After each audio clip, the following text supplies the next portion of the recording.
Doctor স্টেইনারের চামড়া দিয়ে হাতল মোড়ানো চেয়ারে বসার আগে ডাক্তার অ্যাডাম ক্লেইবর্ন টেরও পাননি যে তিনি কতটা ক্লান্ত হয়ে পড়েছেন। মুহূর্তের জন্য যে আরামটা সারা দেহে ছড়িয়ে পড়েছিল সেটার জায়গায় স্থান করে নিল বিরক্তি। কেননা নিজ অফিসের প্লাস্টিকের চেয়ার আর প্লাইউডের আসবাবের কথা মনে পড়ে গিয়েছে তার। ক্লান্ত না হয়ে উপায় কি? প্রতিদিন 2 শিফটে কাজ করতে হয় তাকে, আর এদিকে স্টাইনার কেবল বসে বসে আদেশ দিয়েই খালাস। দীর্ঘশ্বাস ফেলে রিসিভারের দিকে হাত বাড়িয়ে দিলেন তিনি। এখনো সব ভাবার সময় না।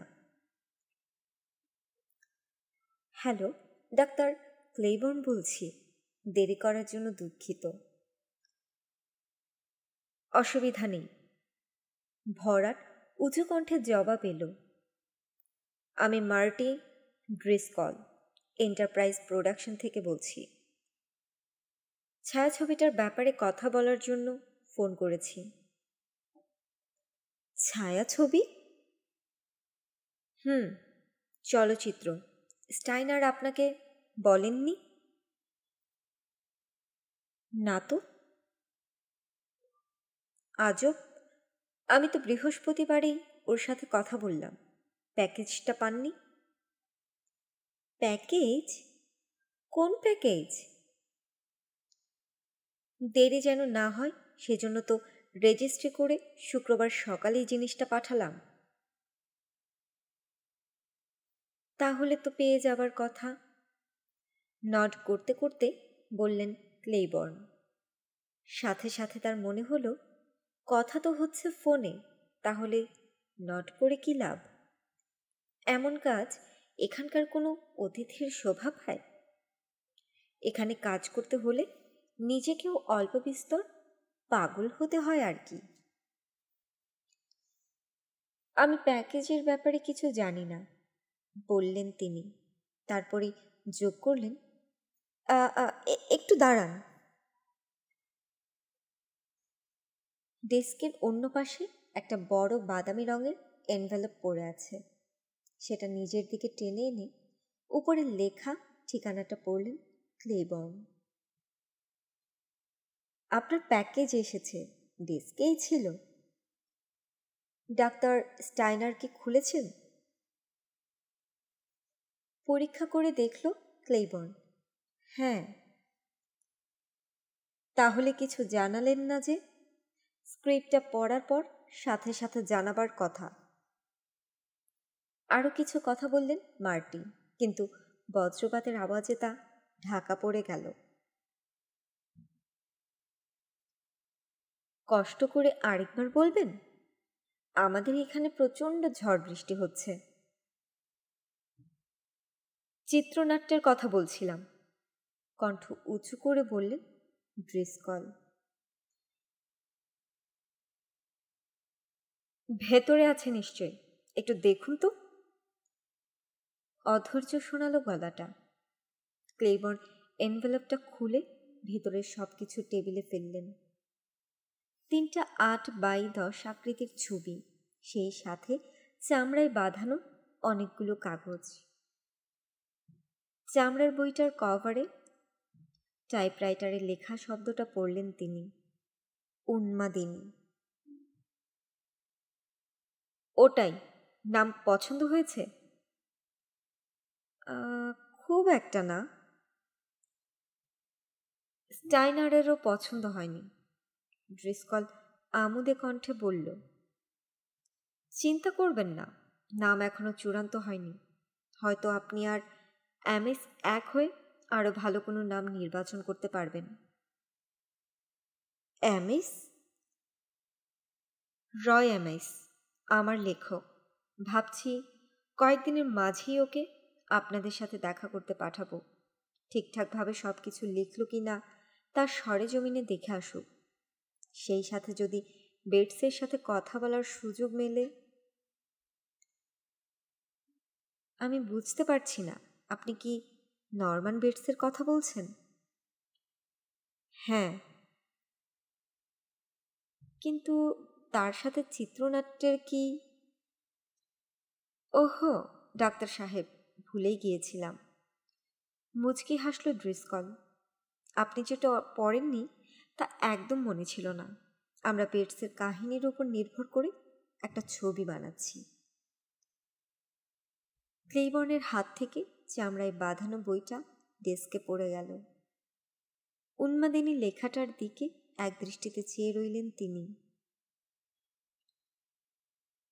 ডক, শুনতে পাচ্ছেন? হ্যাঁ।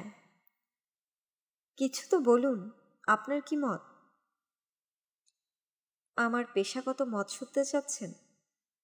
হ্যাঁ হ্যাঁ। তাহলে কান খুলে শুনুন। আমার ধারণা আপনার মাথায় সমস্যা আছে। ড্রিসকল হাসিতে যেন ফেটে পড়ল। ক্লেইবর্ন কিছু শুনে তাকে থামিয়ে দিয়ে বললেন, ঠাট্টা করছি না। নরম্যান ব্রিটসকে নিয়ে ছবি বানাবার কথা একমাত্র পাগলই ভাবতে পারে। আইনগত কোন দিক থেকে কোনো বাধা নেই, আমরা চেক করে দেখেছি। আপনি বুঝতে পারছেন না। কিন্তু ড্রিসকলের তার কথায় মন নেই। ধরুন, যদি বসন্তের শেষের দিকে রিলিজ দেয়া যায়, সবার মাথা ঘুরে যাবে। খেলো একটা কাজ করতে যাচ্ছেন আপনারা। খেলো? কি যে বলেন না! প্রচুর টাকা ঢালতে যাচ্ছি আমরা। কম করে হলেও 1.5 মিলিয়ন তো হবেই। আমি পয়সার কথা বলছি না। ঠিক, বলে অবশ্য লাভও নেই। ওসব আমার মাথা ব্যথা। আর আমার মাথা ব্যথা হলো রোগীর ভালো মন্দ। এত দুশ্চিন্তা করবেন না তো। আমরাও আপনার রোগীর ভালো চাই। সেজন্যই তো আগে আগে আমাদের লেখককে পাঠিয়ে দিচ্ছি। যদি কোথাও কোনো ভুলভ্রান্তি হয়ে থাকে। পুরো ব্যাপারটাই তো একটা ভুল। হ্যাঁ ডক, আপনি তো এখনো চিত্রনাট্য পড়েই দেখেননি। আগে দেখে নিন। আর মনে রাখবেন, যদি কোথাও কোনো পরিবর্তন করতে হয় তাহলে এই সোমবারের 1 সপ্তাহের মাঝেই করতে হবে। আপনার একটু সাহায্য দরকার শুধু। যদি মনে করেন যে এমএস আসলে ভালো হবে, তাহলে বলুন শুধু, আমি সাথে সাথে ওকে পাঠিয়ে দেব। ডাক্তার স্টেইনার কি এই ছবির ব্যাপারে কোনো আপত্তি জানিয়েছেন? বলেছিলেন পড়া শেষ হলেই আমাকে জানাবেন। ভালো কথা। তিনি ফিরে এলে যদি আমাকে একটু কষ্ট করে জানান। জানাবো। ধন্যবাদ। আপনার সাথে কথা বলে ভালো লাগলো। দিনটা ভালো কাটুক। ফোন রেখে দিল ড্রিসকল।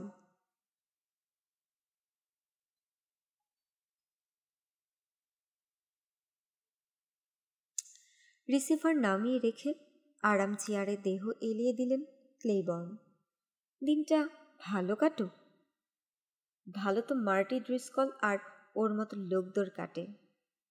এই ফোনটাও সম্ভবত কোনো রৌদ্রোজ্জ্বল পরিবেশ থেকে করেছে। এখানে নেই রোদের কোনো লক্ষণ, আছে কেবল অন্ধকারের রাজত্ব। নেই কোনো গান, আছে শুধু বজ্রপাত আর বৃষ্টির আওয়াজ। স্টেইনারের কথাও একবার ভাবলেন তিনি। লোকটা নিশ্চয় এখন তার ফার্স্ট ক্লাস সিটে বসে নাক ডাকাচ্ছে। যাবার আগে লোকটা ওকে এই চিত্রনাট্যের কথা বলে গেলেন না কেন? এর গুরুত্ব কি তিনি ধরতে পারেননি? আসলে নরম্যান ব্রিটসের কি হলো না হলো তাতে ডাক্তার স্টেইনারের কিছু যায় আসে না। তার দরকার সেন্ট লুইসের মিটিংটা ভালোই ভালোই শেষ হওয়া। এসব ভাবতে ভাবতেই হতাশ হয়ে মাথা নাড়লেন। তুমি কিছু না জেনেই ডাক্তার স্টেইনারের উদ্দেশ্যের ব্যাপারে মন্তব্য করে বসেছ, বললেন নিজেকে। আগে অন্তত চিত্রনাট্যটা তো পরে দেখো। চামড়া মোড়ানো পাণ্ডুলিপিটাকে টেনে নিলেন ক্লেইবর্ন, কিন্তু নজর ছবি তিনটার উপর পড়া মাত্র থমকে গেলেন। প্রথমটা হাস্যরত এক লোকের বুক পর্যন্ত ছবি। চিনতে বিন্দুমাত্র কষ্ট হলো না তার। পল মর্গ্যান, বর্তমান সময়ের স্টার লোকটা। একে নরম্যানের চরিত্রে অভিনয়ের জন্য বেছে নেওয়া হয়েছে নাকি? অন্য দুই ছবিতে যেহেতু শুধু দুজন মেয়েকেই দেখা যাচ্ছে, তাই ধারণাটা আরও পোক্ত হলো তার মনে। অবশ্য এই দুই মেয়েকে তিনি চেনেন না, নাকি চেনেন? হাস্যরত বড় বড় চোখের চেহারাটাকে যে খুব পরিচিত মনে হচ্ছে। নিজের চোখও বড় বড় হয়ে গেল ক্লেইবর্নের। এই চেহারাটা যে অনেক আগে তিনি খবরের কাগজে দেখেছিলেন। এরপর আবার নরম্যান বেটসের ফাইলেও দেখেছেন। এই যে ম্যারি ক্রেন।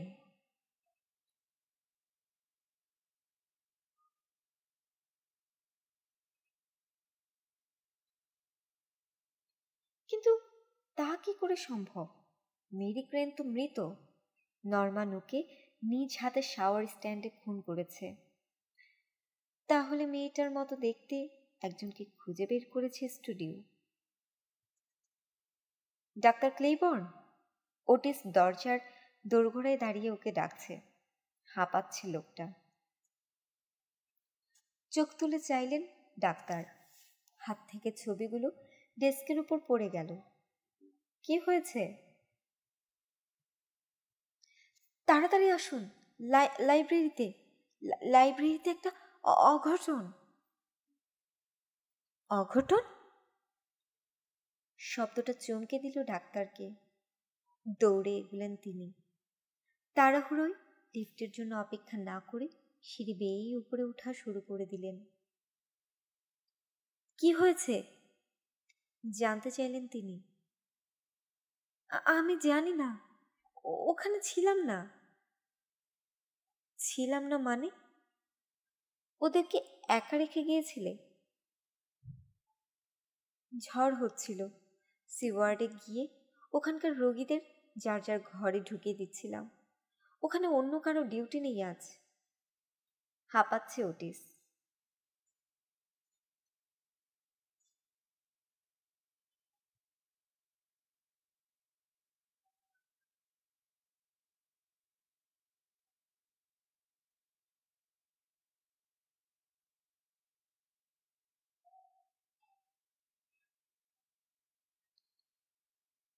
বোকেলার কম করে হলেও আধ ঘন্টা ধরে দাঁড়িয়ে আছে, তাও আবার এমন হতচ্ছাড়া বৃষ্টিতে। এতক্ষণে মাত্র দুটো গাড়ি এসেছে এ রাস্তায়, থামেনি একটাও। তাড়াহুড়ো ছিল নাকি ভয় পেয়ে তা নিয়ে সন্দেহ আছে ওর। হয়তো ওর এলোমেলো চুল দাড়ি আর মাথার কিম্ভূতকিমাকার হ্যাটটা দেখে আর থামার সাহস পায়নি। কে জানে, পাগলও ভেবে বসতে পারে। 2 বছর আগের কথা। টুলসার অ্যাঞ্জেল গাঙের সাথে ঘুরত তখন বউ। সমস্যা হলো ওর নিজের তখন কোনো বাইক ছিল না। বাইকার গ্যাংয়ের সদস্য, আর তার কি না বাইক নেই? তাই কি হয়? এই ছোটোখাটো বিচ্যুতিটুকু ঠিক করার জন্য একদিন রেকে করে এলো হোন্ডার ডিলারের দোকান। ঠিক করলো লেবার ডেতে সবাই যখন ছুটিতে থাকবে তখন কাজ সারবে। পেছনের দরজার তালাটা মনে হয় দুধের শিশুও খুলে ফেলতে পারে তো। ভেতরে ঢুকে ঘরের সবচাইতে বড় বাইকটা নিজের জন্য পছন্দ করে ফেলেছিল বউ। অসাধারণ ছিল যন্ত্রটা, চলার জন্য যেন ফুস ছিল। কিন্তু ডিলার হারামজাদা যে নিঃশব্দে অ্যালার্মের ব্যবস্থা করে গিয়েছিল তা কে জানত। ব্যাস, 2 বছরের জন্য সোজা জেল। কেঁপে ওঠে কাছের নিচে গিয়ে দাঁড়ালো ও। কার্ডবোর্ড দিয়ে বানানো সাইনটা শুকনো রাখার আপ্রাণ চেষ্টা করছে, কিন্তু এই বৃষ্টিতে চেষ্টায় কোনো ফল হবে বলে মনে হচ্ছে না। আসলে বোকামিটা ওরই, বাসে চড়া উচিত ছিল। গতকাল ছাড়া পেয়েছে, আর ছাড়া পাওয়ার সাথে সাথে একটা বাসের টিকিটও দেবার প্রস্তাব দেওয়া হয়েছিল ওকে, কিন্তু তা না করে নগদ টাকা নিয়েছিল। অবশ্য তাতে খুব একটা ক্ষতিও হয়নি, 6টা গাজার স্টিকে দম দিতে পেরেছে। নারী মাংসের স্বাদ নিতেও ভোলেনি। সকালের অবস্থা দেখে মনে হচ্ছিল লিফট চেয়েই পুরো রাস্তাটা পার করে দিতে পারবে।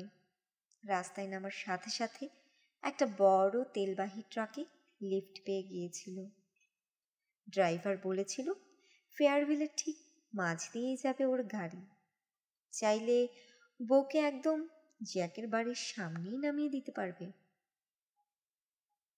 কিন্তু ঝড় শুরু হয়ে গেলে ভয় পেয়ে যায় লোকটা। দুঃখিত বন্ধু, ঝুঁকি নিতে চাইছি না। ঝড় না থামা পর্যন্ত এই বুক সেন্টারেই পার করে রাখবো।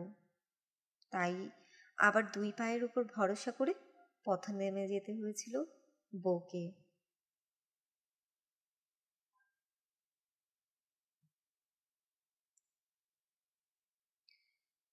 সমস্যা হলো আজ রাতে ফেয়ারভিলে পৌঁছাতে হবে ওকে, কেননা জ্যাক আগামীকালই বেরিয়ে পড়বে বাইরে। অন্তত গত মাসে তো তেমনটাই জানিয়েছিল। জ্যাক ওর কাছে কিছুটা হলেও কৃতজ্ঞ, হয়তো সাথে করে নিয়ে যাবে। আসলে জ্যাক ছাড়া ওকে নিয়ে ভাববার মতো কেউ নেই, পয়সাও নেই পকেটে। এখন ভুগতে হচ্ছে। এত জোরে বাতাস বইছে যে বৃষ্টি সরাসরি না পড়ে তির্যকভাবে পড়ছে। গাছের আড়ালে দাঁড়িয়েও লাভ হচ্ছে না। আত্মরক্ষার প্রয়াসে সাইনটা মুখের সামনে তুলে ধরল ও, কিন্তু তাতে কি আর কাজ হয়? এখন বোর দরকার একটা ছাতা। না, ভুল হলো। তার চাইতে বেশি দরকার পয়সা কামাবার কোনো ফন্দি। কেননা ফেয়ারভিলে গেলে যে জ্যাক ওকে আশ্রয় দেবেই তার কোনো নিশ্চয়তা নেই। হঠাৎ ডান দিক থেকে এক টুকরো আলো ভেসে এলো। না, বিদ্যুৎ চমক বলে মনে হলো না। অনেকক্ষণ ধরে জ্বলছে। গাড়ি, অবশেষে একটা গাড়ি ঢুকেছে এই রাস্তায়। সাথে সাথে গাছের আড়াল থেকে বেরিয়ে রাস্তায় চলে এলো বউ। সাইনটা তুলে ধরেছে। আলোটা আরো কাছে এলে বুঝতে পারল ওটা একটা ভ্যান। থাম থাম শালা। আসলেই থেমে গেল বাহনটা। কালক্ষেপণ না করে প্যাসেঞ্জার সিটের দরজার কাছে চলে গেল বউ। জানালার ওপাশ থেকে ওর দিকে উকি দিল চালক। লিফট দরকার নাকি? লিফট না লাগলে এখানে দাঁড়িয়ে দাঁড়িয়ে বাল ছিঁড়ছি নাকি গর্ধব? মনে মনে বললেও মুখে বলার ভুলটা করল না সে। ফেয়ারভিলে যাচ্ছেন? হ্যাঁ। সাইনটা ফেলে দিয়ে ভ্যানে চড়ে বসলো বউ। দরজা লাগিয়েছে কি লাগায়নি, চলতে শুরু করলো গাড়ি। ভেতরটা বেশ আরামদায়ক, উষ্ণ আর শুষ্ক। আরামে গা এলিয়ে দিয়ে চালকের দিকে তাকালো সে। প্রথম দেখায় নিজের চোখের ওপরই সন্দেহ জন্মালো ওর। কেউ ড্রাকুলার মতো এমন বড় আলখেল্লা আর মাথা ঢাকার ওড়না নিয়ে ভ্যান চালায় নাকি?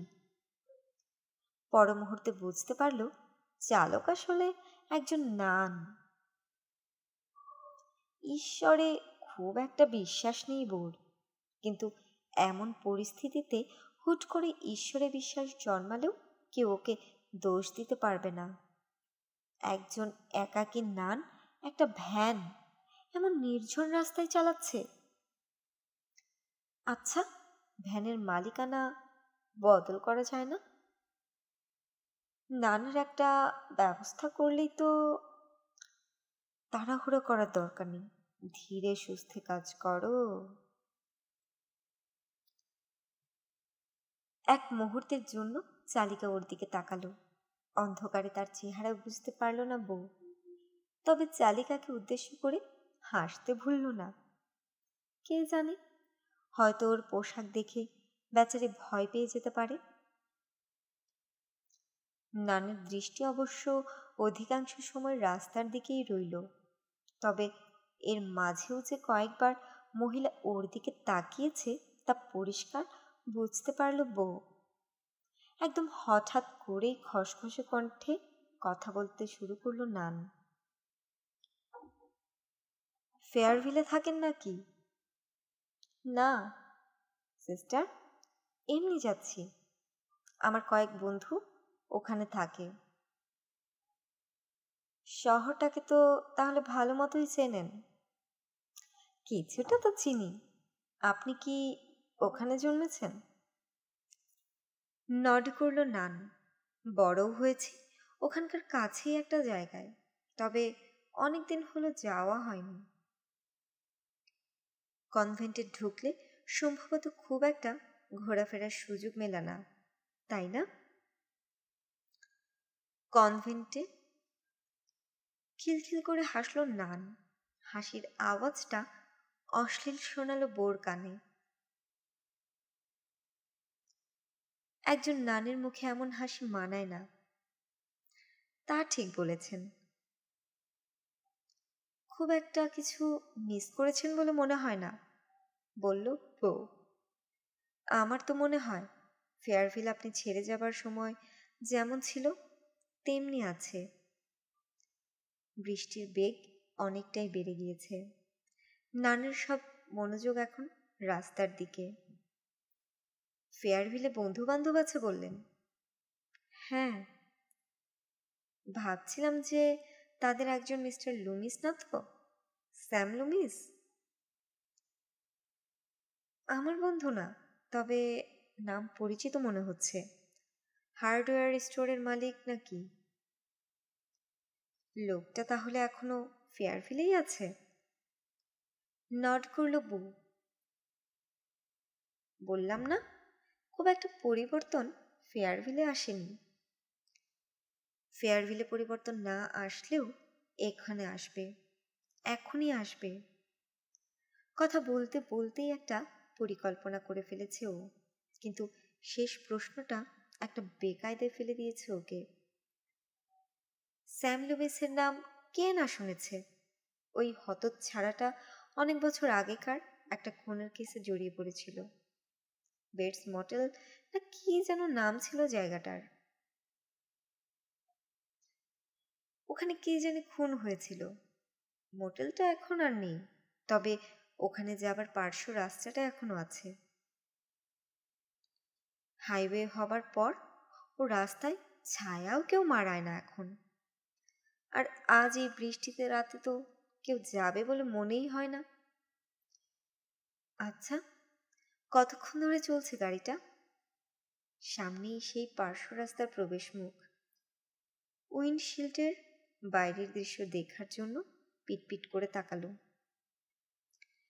কিন্তু এমন হারে বৃষ্টি পড়ছে যে কিছুই দেখা যাচ্ছে না।